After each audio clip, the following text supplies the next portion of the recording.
అకస్మాత్తుగా ప్రత్యక్షమైంది ఐబొమ్మ వెబ్సైట్. నెట్టింట సంచలనం రేపుతోంది ఐబొమ్మ వెబ్సైట్.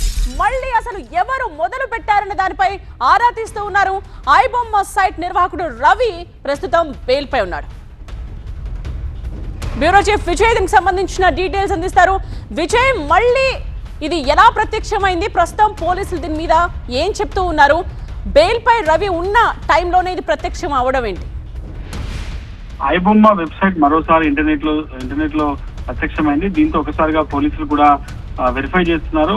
సినిమా ఇండస్ట్రీకి సంబంధించిన వాళ్ళంతా కూడా ఐబొమ్మకు సంబంధించిన దానిపైన పెద్ద ఎత్తున ఫిర్యాదు చేయడంతో గతంలో ఐబొమ్మకు సంబంధించిన నిర్వాహకుడు రవిని అరెస్ట్ చేసి జైలు కూడా పంపించారు. ఆ తర్వాత చాలా కాలం బెయిల్ నుంచి జైల్లో ఉన్న తర్వాత బయటకు వచ్చినటువంటి రవి ఎలాంటి ఇంటర్నెట్ వాడొద్దు, పాస్పోర్ట్ తో పాటుగా మిగతావన్నీ కూడా సబ్మిట్ చేయాలి, సెల్ ఫోన్ కూడా వాడొద్దన్న నిబంధనల మేరకే కోర్టు బెయిల్ ఇచ్చింది. కానీ సడన్ గా మరొకసారి నిన్న అర్ధరాత్రి నుంచి ఐబొమ్మ వెబ్సైట్ ఇంటర్నెట్ లో షేక్ చేస్తుంది. అయితే దాంట్లో రిలీజ్ అయిన కొత్త సినిమాలు ఏవైతే ఉన్నాయి, ఇటీవల రిలీజ్ అయిన కొన్ని చిన్న సినిమాలు కావచ్చు, కొత్త సినిమాలు అన్ని కూడా ఆ వెబ్సైట్ లో దర్శనమిస్తున్నాయి. దీంతో పోలీసులు ఒకసారిగా అలర్ట్ అయ్యారు. అసలు ఏ రకంగా ఈ వెబ్సైట్ ని ఎవరు ఆపరేట్ చేస్తున్నారు, మళ్ళీ దీని వెనకాల రవి ఉన్నాడా లేదని కూడా వెరిఫై చేశాము. ఈయన వారంలో 3 సార్లు పోలీస్ స్టేషన్ కొన్ని సంతకాలు కూడా పెట్టుతున్నాడు. ఇంటర్నెట్ వాడద్దన్న నిబంధన కూడా పాటిస్తున్నాడా లేదా, దీని వెనకాల ఐబొమ్మ రవి ఉన్నాడా లేదా దాని పేరు పూర్తి స్థాయిలో సదర్ పోలీసులు దృష్టి సారించారు. ఆ కోణంలో విచారణ కూడా చేస్తున్నారు.